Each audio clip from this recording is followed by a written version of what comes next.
Happy Wednesday, everyone. Just gonna wait for you all to come on in to this new series that I've called Guess Who's Coming to Dinner. As you all come in, um, let me know where you're from, where you're watching.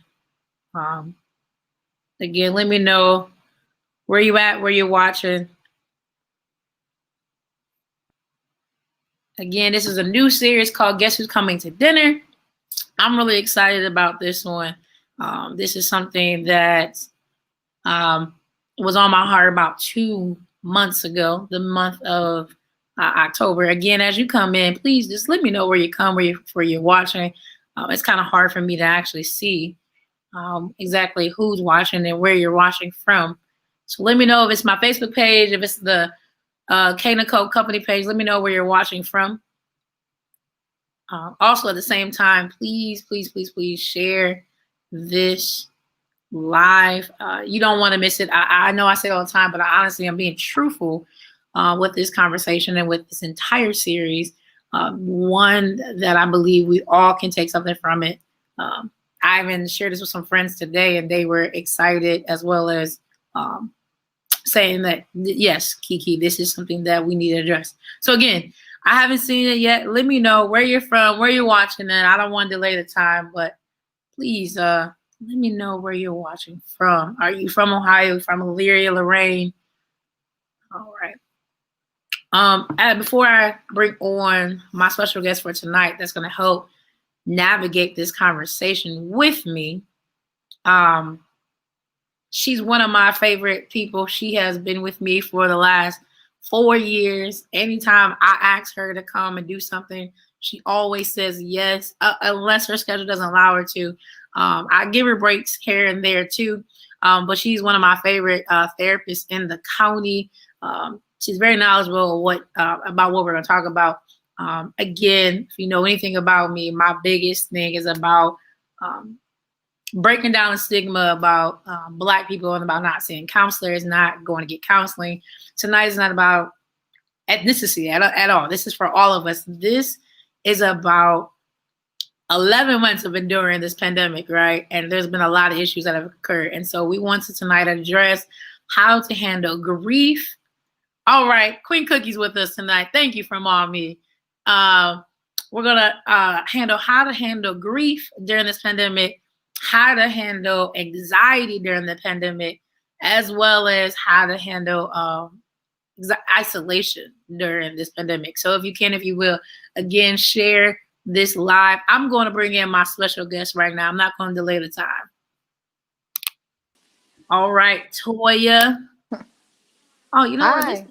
Hey, you're looking very festive. I'm kind of liking your background looks in comparison to my background. I didn't even realize this was not even on purpose, but it looks like it was. Yes, that's awesome. I mean, I like it. Like, you look like you're actually celebrating a holiday while I look like I'm in a hotel room, which I am. How you doing? I'm doing well. How are you? I'm good. I'm glad to be just kicking off this series with you. Like I said, you're one of my favorites. You've been with me a long time. And you are very skillful in your area, so I enjoy always having you here with us. I even text someone just to make sure they knew that you were going to so they can listen. Yes. So tonight, as we talked about, we're going to talk about grief, anxiety, and isolation. And I just want to ask you, personally, how have you endured this pandemic these last 11 months?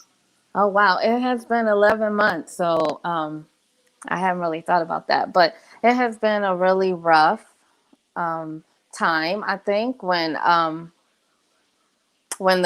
this offer started back in March, right? I'm sure that many of us thought it was going to be short. Like, okay, we're going to be, out of school or, shut down for a few weeks and then we're going to come back, right? And everything's going to be good.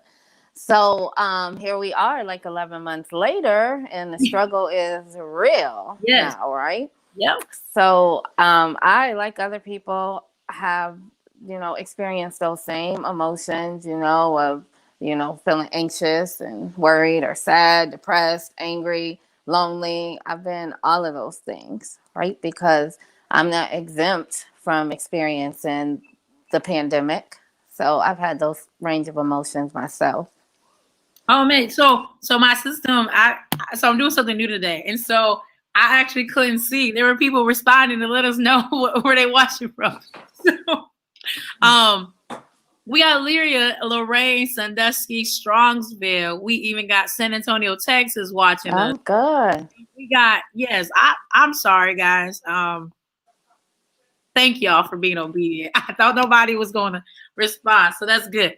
Um, I know I threw that at you. I didn't ask you before, but I wanted to know because sometimes I think when people are in certain positions, we um don't think that they also can have feelings. Mm-hmm. So since we're talking to you being a counselor, it's almost like, well, you're exempt from having these feelings, right? Like you should know how to cope during a pandemic. Like so, I first This is my first pandemic, just like everybody else, right? Like I'm yeah. not old enough to have experienced a pandemic, so I'm learning along the way with everybody else, right?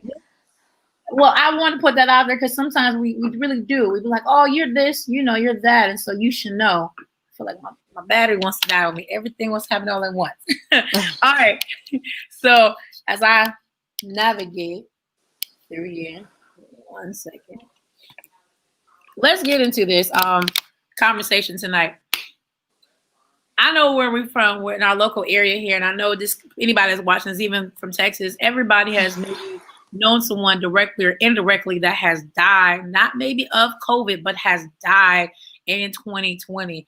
And I've recently known of 4 people as of last night, indirectly, that has died. They're not Mm-hmm. COVID deaths; they have died.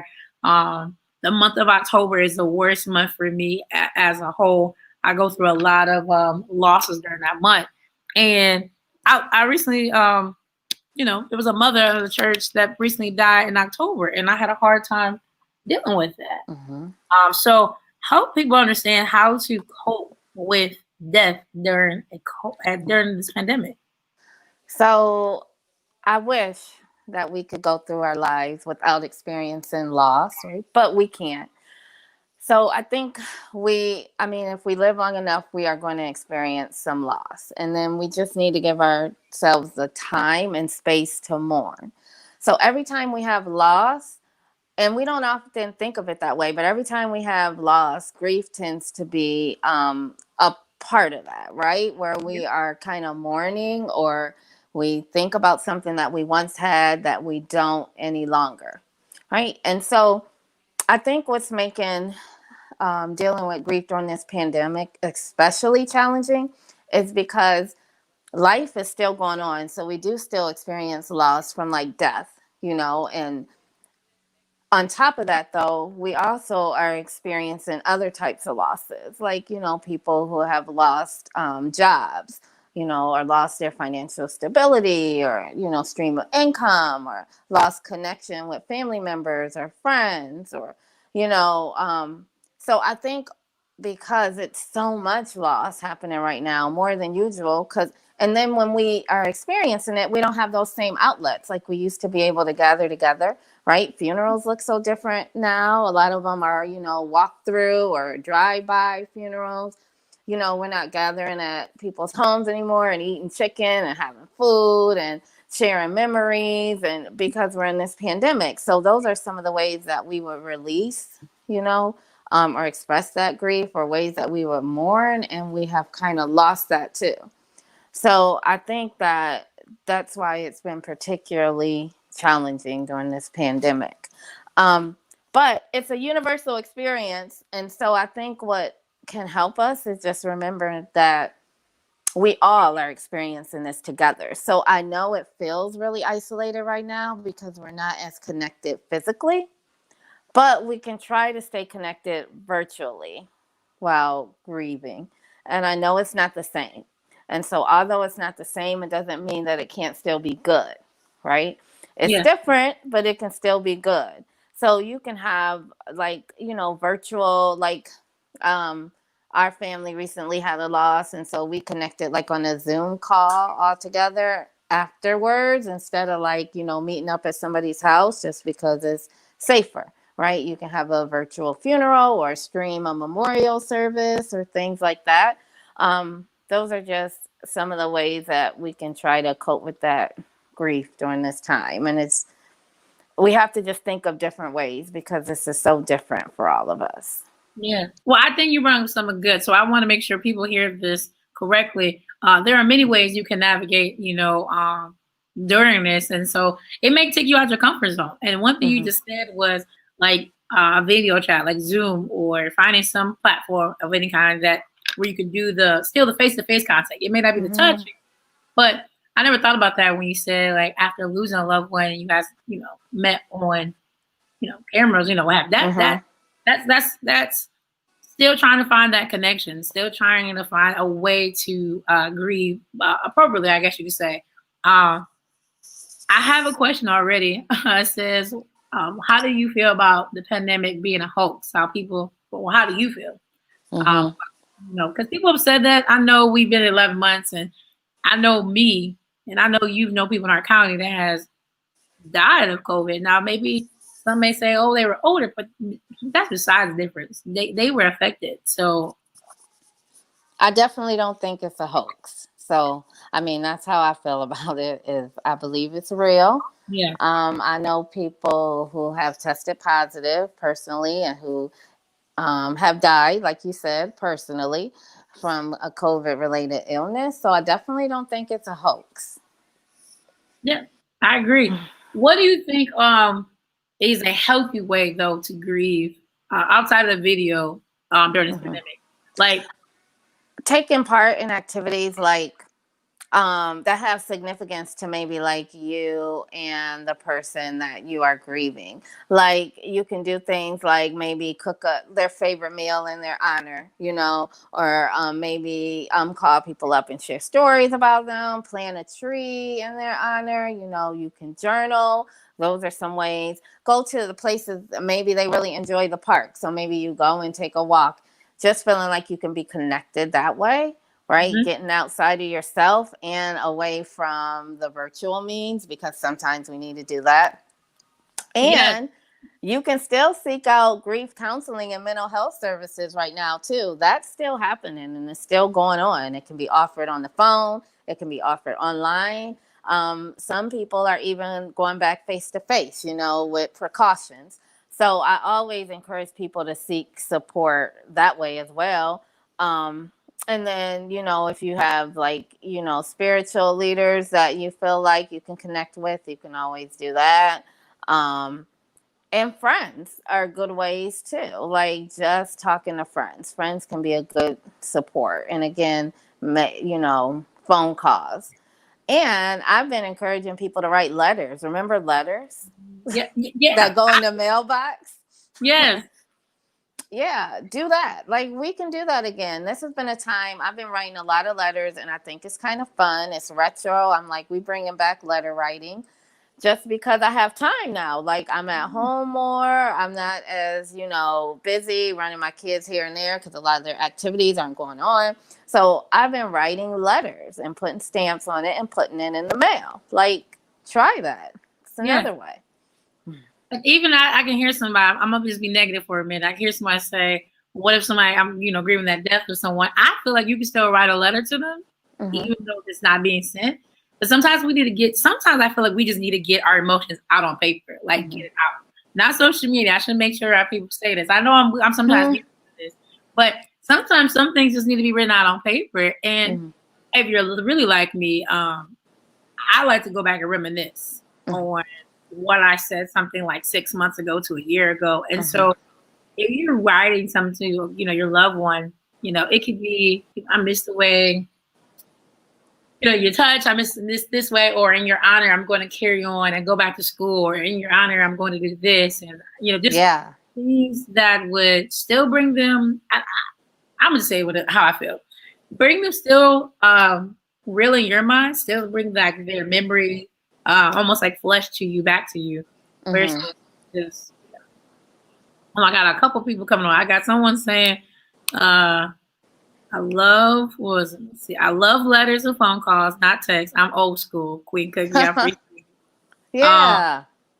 and then I got on the other side of my phone here, tatted testimony said I've started doing I've started doing and some of my friends have begun sending me random encouraging cards and handmade gifts. Yeah, Um, I like that. The cards, I yeah, think is pretty cool. that Yeah. is. I know for anybody who may just be jumping in, I see numbers keep going in and out. Again, we're talking about the pandemic because we've been in this thing together for 11 months. And as I recently said earlier, there's been a number of people who have died here in this community. And the one thing I didn't say, and I'm going to say this every show, is the title "Guess Who Comes to Dinner" does not really come from the movie because I've never seen it actually. So you can like that. You need to see that movie. I guess I do. You do. But the reason why I entitled "Guess Who's Coming to Dinner" is simply the fact of this: when we during this time we're celebrating Thanksgiving, we're celebrating Christmas, and some people may have had some of their family members with them, some may not. But if we think about reality of any holiday, pandemic or not, we all come to the dinner table, and the dinner table is where we come and eat, we come and laugh, we come and share stories, but we only really share the good stories. We really never get behind the mask that we're all wearing. And I'm not saying that we're hiding. I mean, we're not our true self, but there's always something in us that we're not really revealing to the people across from us or the side of us. So when we say, guess who's coming to dinner, it's just that. We're sitting here right now at a dinner table. In your imaginary, this is our dinner table. So we're laying it all out, unlikely to our own real dinner table. And we're going to talk about the things that we need to talk about in a constructive way and how to get help. And every week, every Wednesday, we're doing this because, again, we don't talk about it. And I'm not, defiling your dinner table, just telling you what I know. Am I wrong, Toy? Did we not talk about the good stuff at the dinner table? No, you're not wrong. Not at all. I totally agree. I haven't really seen too many food fights at the dinner table. I'm just being honest. I'm gonna go back to grief in a minute, but I'm gonna move just because I do have a couple questions, and I know some people tend to leave when they're not when their question has not been asked. Go ahead and ask their question. Sorry. So or answer them, I should say. Yes. So we've been in this pandemic again. How would you describe or how would you help someone who is dealing with depression, right? And they're feeling alone or out of place because of it. So, and I'm gonna be honest, I feel like this may be a question for a lot of people, maybe not just be this only person. So they're dealing with depression and they may feel out of place or alone. So how do they overcome coming out of this mood? And I almost feel like this could be a twofold question. They didn't ask this, I'm asking this. How can those people who are around them who may not know that they're dealing with depression help them not feel alone, or if those who do know? So their question, though, let me answer theirs. Theirs is how can they overcome? Their question is, if they're dealing with depression, how can they overcome feeling alone or out of place? All right. Okay. So So let's just start with the basics, right? I think the very first thing that you can do is like what this person did is ask those questions and reach out to people that you think, that you can trust or can help so they can connect you to the right people, right? Because depression can be tricky at times. Sometimes it's due to a chemical imbalance in your brain, right? And so people say stuff like, can say stuff to you like, well, just be happy or, snap out of it and stuff like that. And it's like, well, you wouldn't say that to me if I had diabetes, just snap out of it. Right. Stop it. So when it's a chemical imbalance in your brain, it makes it a little hard to just snap out of it, right? So I could tell you something, and then sometimes it's not. Sometimes it's brought on by different life events and stressors, right? And it's situational. And so that still doesn't mean you can just snap out of it if it's situational. But sometimes it's not this chemical imbalance. And sometimes it's just brought on by situations that are happening right now and life changes and loss, which now I think more people are experiencing depression because of that. And so I always tell people or encourage people not to grieve alone, not to be sad alone. Like, when you are in a depression, your depression lies to you. Your mind plays tricks on you and says nobody cares and that you're better being alone and isolated. So what we tend to do is isolate more because we feel bad. And we feel bad because we're alone. And we're alone because we feel bad. Right? So it's like this vicious cycle. So I always say, I know it feels counterintuitive, but I tell people the first step to trying to like deal with depression is to face it and to do the opposite. So always just do the opposite of what your mind is telling you or your feelings are saying to you when you're in that depression, because it's a trick, right? So it's telling you don't call anybody, don't answer your phone, don't go outside and take a walk. Do the opposite. I say do the opposite, and you're not going to want to. It's going to be really hard, but it's going to be beneficial. So I would say, like, start with that. And then always reach out to people that you trust and don't be afraid to share, because right now so many people are experiencing this, and a lot of us are scared to say something because we think we're the only ones. But I can guarantee you, if you reach out and say, hey, I'm kind of feeling down or sad, somebody's going to say me too. Mm-hmm. And then now you have an additional source of support. And then always, if anything and everything else fails, you always can seek that professional help, right? But I always say try to get active, try to stay positive. Positive self-talk is good. Try to tell yourself, remind yourself of your positive characteristics and things that are going well, right? Talking about the things that are going well in 2020, because we already know 2020 has been a beast, So focusing on the positives helps kind of like get your mind unstuck as well. Yeah, we got some people on the side that's talking, and they agree with you. Even Kiana, who will be on next week. Hi, Kiana. Quick Cookie says, "Don't suffer in silence. Talk to someone," and that is very true. Oh, well, you know what? I wish I could get this on both sides, but I'm gonna chime in that testimony. You met her. This is yeah, I did. Yeah. She's talking with us tonight in Texas. She said her and a friend both found themselves going through something similar because we were both used to being used to isolating when we're feeling down. So we decided to be intentional. I think that's the key word here, and reach out to each other when we are down and struggling as well as reaching out to ask how each other is truly doing. We found out that by trying to encourage each other, we became encouraged ourselves. And Keandra, you're really good at this too. Like, if you're just out here and you want to be supportive to people who might be struggling, they can do like you do all the time and just reach out and with a mental health check, like just asking your friends, how is everybody doing, and being open and honest about how you're doing. Because I know a lot of times if I lead out with like, I'm really struggling with this, it's more people are more apt to say, well, so am I. That's why I don't pretend like I always have it together, because I'm a hot mess on most days, right? And I appreciate I appreciate it. I am. Just because I'm a clinician or a therapist doesn't mean I always have it together. It just means that I know how to get it together, right? I can connect to people, I can connect to resources, I can practice good coping skills, but the stuff falls apart. It hits the fan for me like it does everybody else. So and I'll tell people that, right? And I just can work my way through, which is what I try to help other people to do, right? Just giving them the tools. And that's what we're here for. This is why we started this night off with you, because you will always help us out. You really do. I'm not never saying that being funny. You actually helped me out, was a week or two ago. I was just trying to let you know about the show, and you were like, "Oh, I got some time. Like, I can listen."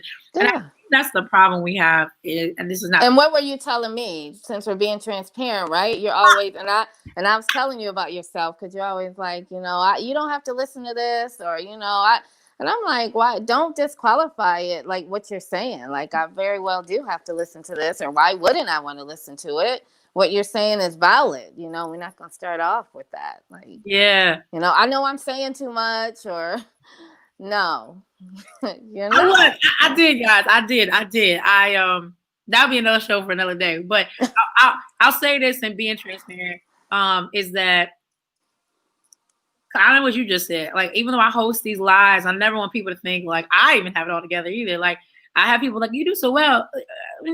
Let me just give y'all a little air scoop on what I'm telling Toya. A couple weeks ago, I was there just at a breaking point, y'all. As well as I'm planning this, I was at a breaking point, and I was just like, whoa, like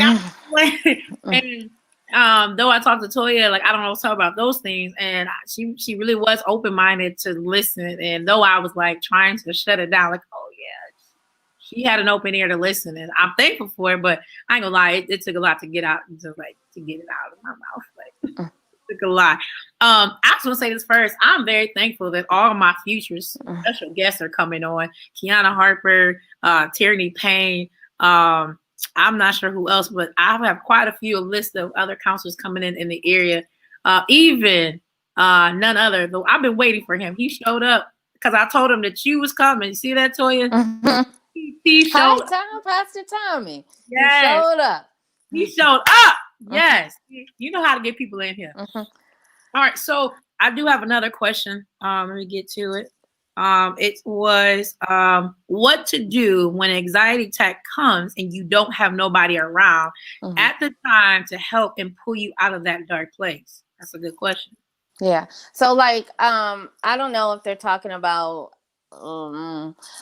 panic attack or like I'm just feeling really anxious. So if you're like having a panic attack, I always and it works with just when you're feeling overly anxious too. And nobody has to be around to kind of pull you out of anxiety or panic attack. These are things you can kind of work on doing yourself. But I think grounding is a really good technique.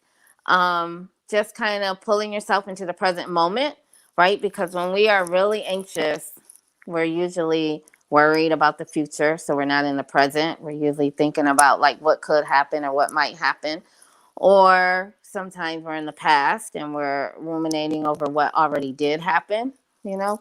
So I think just getting yourself in the present for a minute can help calm you down and ground you. So like, and I use like our five senses. Our senses that we have, five things that we can see, or four things we can touch, three things that we can hear, things that we can taste, right, and smell. So just using those five senses and thinking about what's around you and bringing your awareness back into this present moment, I think is helpful. So like, what are five things maybe that I can feel or touch right now? Like I can feel or touch the bottom of my chair, right? I can touch this table, you know, I can touch my hair, my glasses, you know, maybe it's four things that you can see. What is it that I can physically see right now? And just bringing your awareness back to what's happening in this present moment, I think is a good technique to start with if you're feeling like you're panicking or really anxious. Deep breathing is always really helpful too, because that sends a message to your brain to calm the freak down, right? Whenever we start with those breaths, it sends that message to the brain like that you can just chill for a minute. We don't have to be in that fight or flight mode anymore. It's okay for you to calm down. So I would try one of those two things to start with. And if it doesn't work right away, try it again. Like you can do some deep breathing and maybe you do 3 to 5 breaths and you're trying and you're still really feeling anxious. It's okay to do it again. That doesn't mean, oh, this doesn't work. That just means you need to try it again, right? You might be feeling really anxious, so you might need another round. But I think those are things that really are helpful in the moment. All right. Well, this is good stuff. I'm hoping it's helping you guys. Please let me know. Thumbs up, hearts, whatever it is. I'm not one about like likes and all of that good stuff. I just want to know if this is helping you guys. This is working for you all. Again, this is not just for you. It's also for me. Like I really was talking to someone, invited them on today, and they told me they could not get on because how we talk about the first topic being about grief. A recent death really shook them up, you know, and it kind of goes into these two words. We're talking about grief and isolation. I don't really know how to answer this question, but what can we do for people? Thank you all. Thank you. We got the hearts. We got the likes. Thank you. For people who have put themselves in isolation because of the pandemic. How can we help them? I'm not trying to make them what's the word? Uh, introverts, right? No, extroverts. What? Help me out. What's the word? Introvert Yeah. probably is what you're saying. I'm not trying to Or are make. you making them?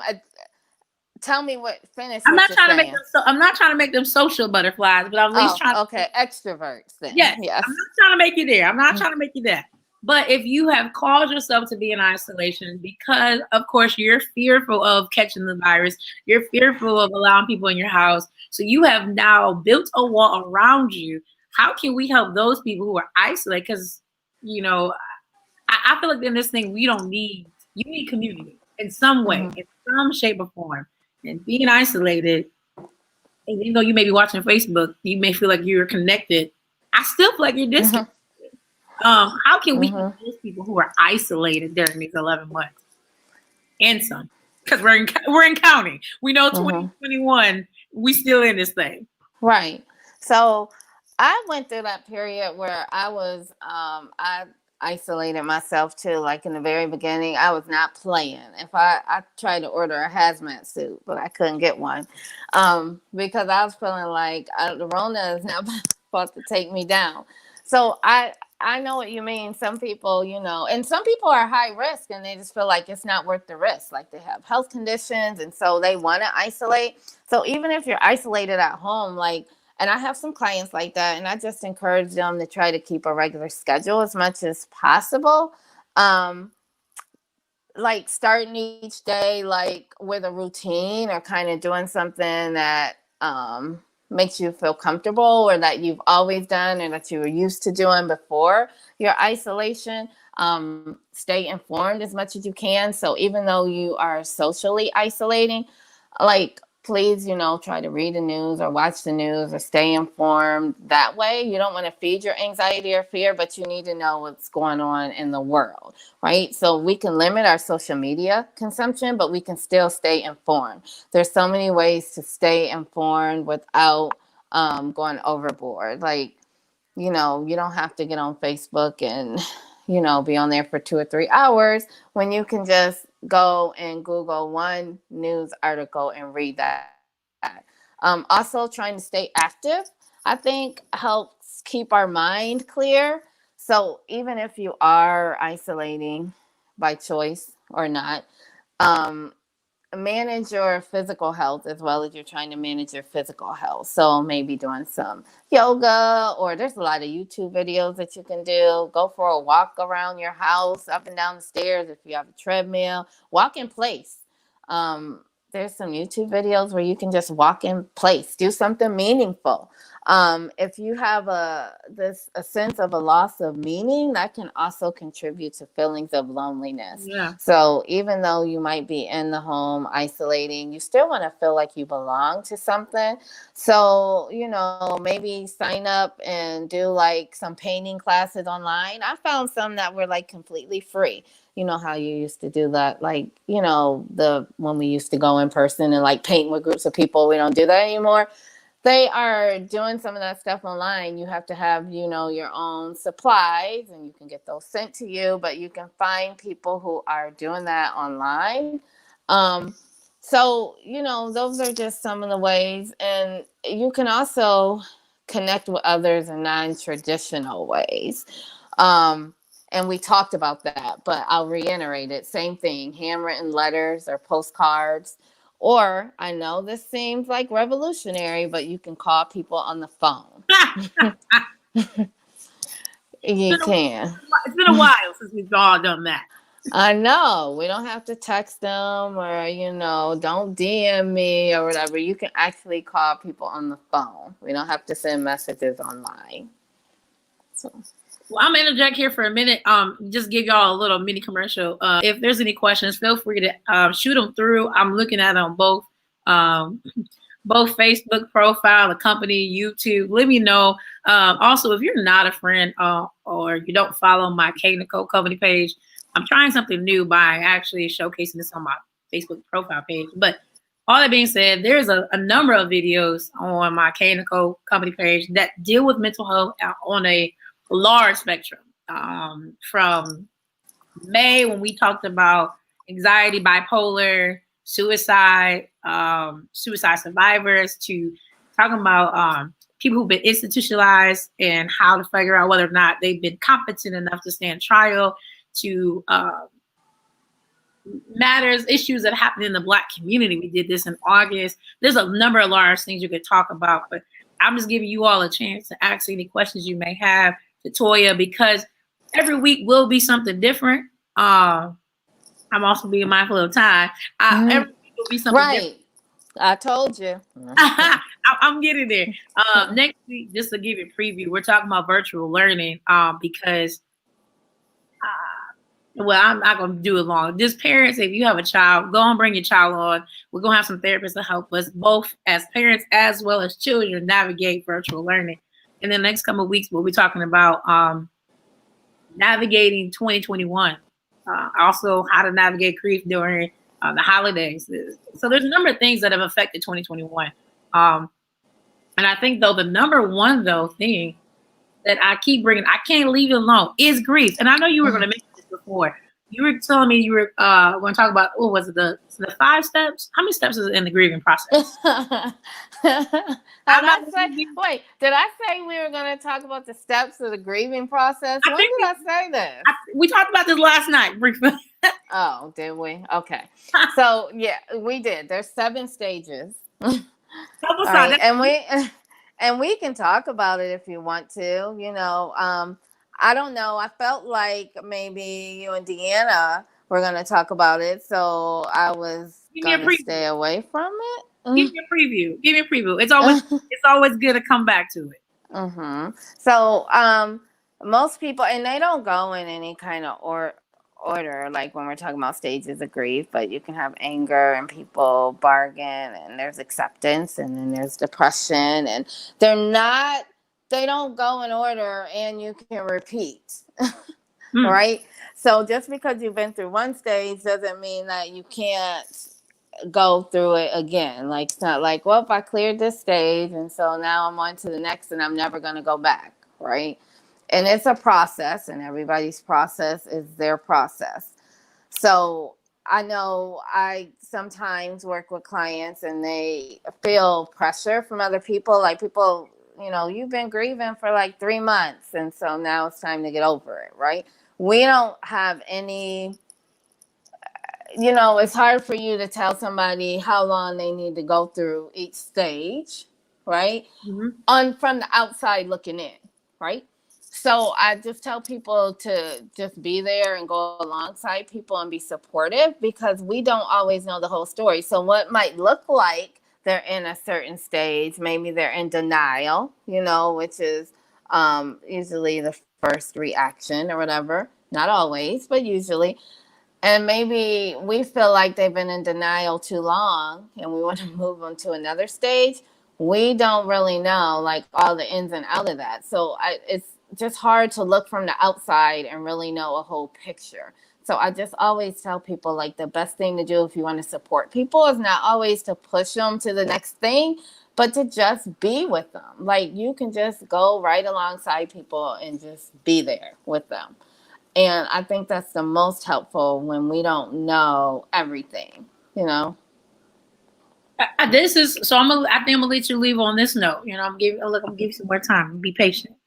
I'm trying to be obedient. I don't really know timing. We always talk about the person. We always talk about the person who's dealing with anxiety. The person, even when I talk about suicide, we always talk about the person. What can outside people who are not dealing with these issues do to help those who are dealing with anxiety? I don't know. I didn't mention that, right? I don't think I've talked about. So how can the people, because, you know, we always tell those people, say, I'm not dealing with grief right now. There might be somebody saying, I'm gonna be all the way kiki right now. Mm-hmm. I'm not dealing with grief. I'm not dealing with anxiety. I'm cool. I may like my isolation, or I'm not isolated, but I want to be helpful to those people who are dealing with it. And mm-hmm. I want to know, how do I say, or how do I act? What do I do? How can I help them? Mm-hmm. Yeah, that's a very good question. And I think that a lot of people do want to be helpful, and sometimes, and we've talked about this, like, I think when in relation to suicide in particular, but just with all mental health, concerns or mental health illness. Like sometimes we feel like we don't want to say the wrong thing, like we're gonna push somebody like to the next level or break them or something. So we get scared and we're like, we want to help, but I don't know if I should say this or so. And I always say like, just go for it. Like people just, we just really want to be connected to other people. So it just really feels good to know that somebody is even caring or thinking about you, even if you say the wrong thing. Like if you say the wrong things to me, it's way better than when you say nothing. Right. Mm-hmm. So even if you can just support me in a way where you just like, hey, I'm here for you, let me know how I can help. Or I don't, and it's okay to say I don't know what to say. I don't know what to say, or I don't know what to do, but I just want to be here for you, or I can just listen. Or sometimes you don't have to say anything. We can just sit with people too and just be connected with them. Like you don't always have to have the answers. You can just listen. You can just be present. And I think that's the best way to help. And it's okay to ask people direct questions. Like you're not going to, plant seeds of anxiety or doubt or depression or suicide on people. Like if you ask them, like, are you thinking about killing yourself? Or are you anxious? Or, are you worried? Are you grieving? Say those things. It's okay. Yeah. People, we just need to be connected with people as much as we can and check on your people always. That's really just the best way. Just ask. Don't assume because somebody looks fine that they're fine. Don't assume because somebody looks bad that they're bad. Right? Don't make those assumptions either way. Just check in and just ask. True. That is so true. I think even people like us who are very social on social media, Mm-hmm. that I think that also comes with a perception that people are doing fine, and that is not always the case. Like, and I'll say it isn't. I think we all heard it. We're only showing people a snapshot of our lives. Like we're only showing the good stuff. Not everybody's showing the bad stuff. I mean, we all got a few of our friends who show the bad. It don't look like there's never a good day in their life. But Mm-hmm. for most of us, we're always showing the good. So it is good.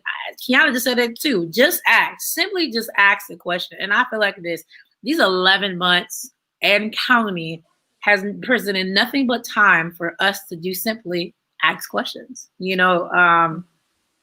has presented us nothing but time.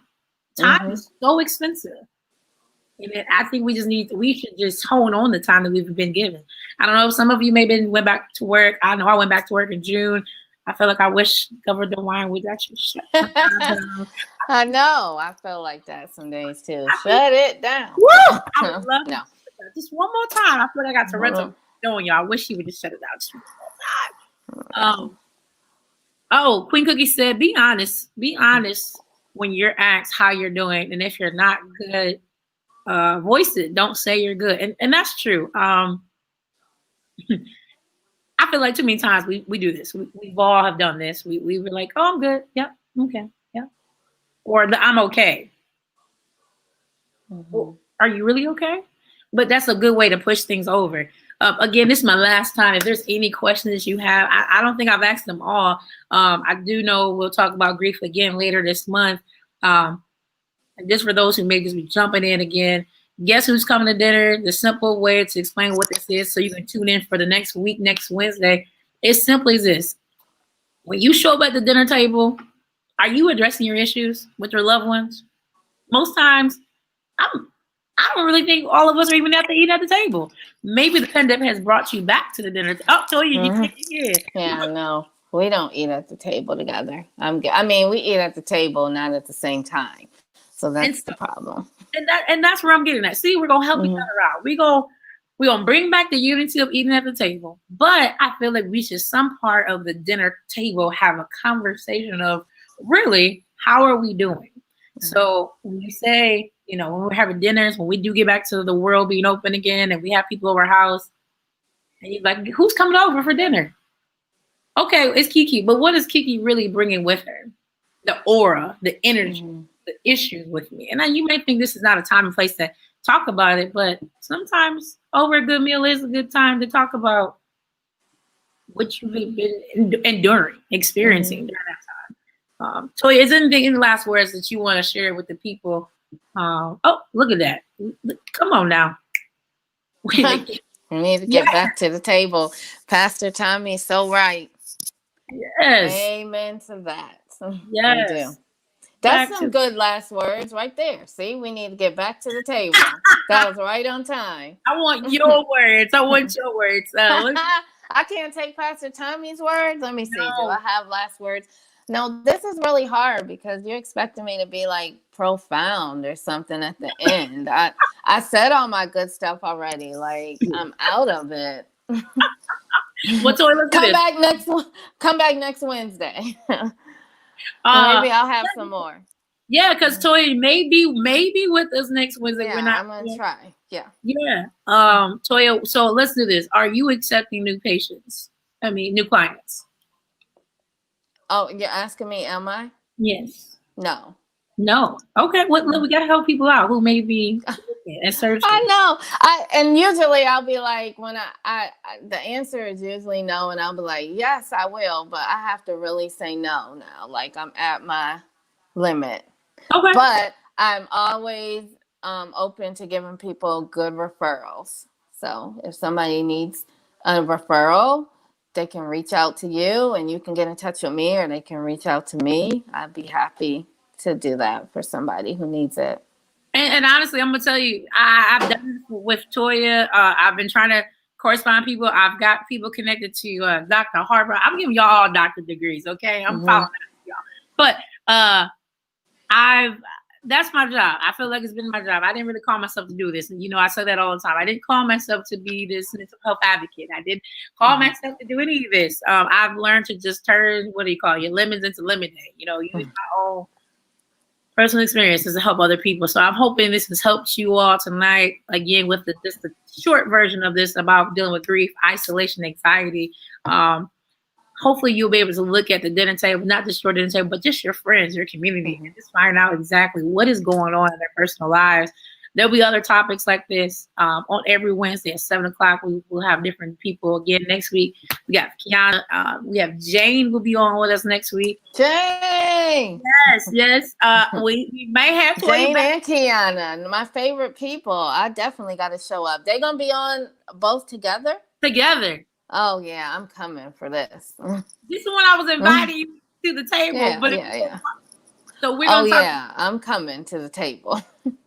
So we're talking about virtual learning. This is the last because I see people jumping in and out. If you're new, we're talking about virtual learning. And I'm going to just give you a sneak peek of this.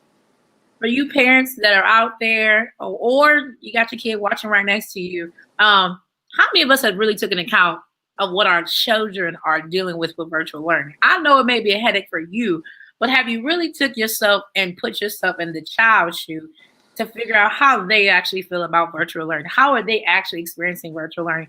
And how your home has no longer, I'm going to say it again next week too, probably, but how your home has no longer became a home. It has become a classroom. And how you have no longer became just a parent. You became their principal. And now these kids are kind of clueless because they don't have an outlet to go to. They don't have school to run to. They don't have sports to run to. And then they can't really run to you because you're hollering at them because you got to make sure their homework is getting done on time. So we're going to talk about virtual learning and parenting during this new way of schooling because it's different. So yeah, I know you can agree. You got two at your house. This is not like how it was for you going to school doing virtual learning. Oh, look at that! Somebody said yes, they have, and they are. I'm proud that you have been thinking about their perspective because I haven't. I surely haven't. So Toya, not accepting clients, that's good. But if you have been seeking and you've been wanting to do a counselor, anybody's watching, Toya will get us. I can get you connected with Toya or any of the future counselors that are be on here today. There are wonderful people building desks for students with virtual learning. Awesome. Send mommy. So let us know we can get connected with that resource. Off that note, Toya, nothing else, nothing for the common good. I got 1 minute. You done took us to church now. No. For the good of the order. Yes. No, that's it. I'll be back. I'm going to come back next week. But no, I appreciate you doing this, Keandra, and I think that I'm just looking forward to the rest of the weeks in the series.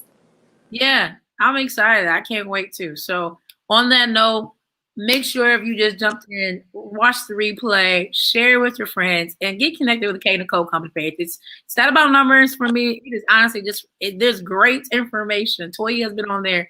I believe I think this might be a second time on that page. I don't know, twice or three times. Times. Yeah. I'm gonna share this on my page too. So we'll get it out there. We need to get the information out there. That's important. Definitely. And on that note, let's see. I'm happy loving it behind it.